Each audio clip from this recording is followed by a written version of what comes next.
Peio, dagokizun neurrian, zuri ere zorionak egindako txapelketagatik.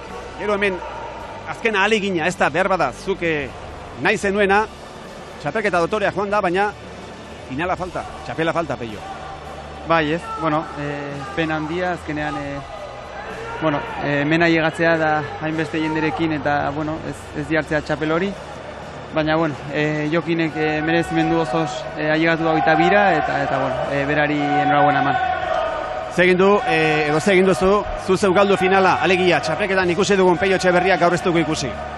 Bai, bueno, hori pena horrekin, ez, azkenean, errestatu egin dudala oso ondo txapelketa osoan gaur ez dut egin, prezipitatuta, final bat da, tentsio asko ikaragarri dago, eta, pasada txarrekarri dit.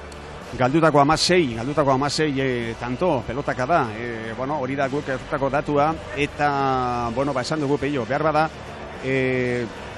astean zehar, eta azkeneko bi aste hauetan, ikusi zaitugu patxadaz, lasai, finalerako bide horrekin gozatzen, baina gero men behar da, eta hasiera-hasieratik ez zara nahi bezala sartu partiduan, eta ezin, gero ja ezin. Bai, egunean eta orduan ez jokatu behar da, eta ez dut egin, eta pena ikaragarria, azkenean asko disfrutatu dute bi aste hauetan, jendearekin, familiarekin, baina eginda hori falta zait.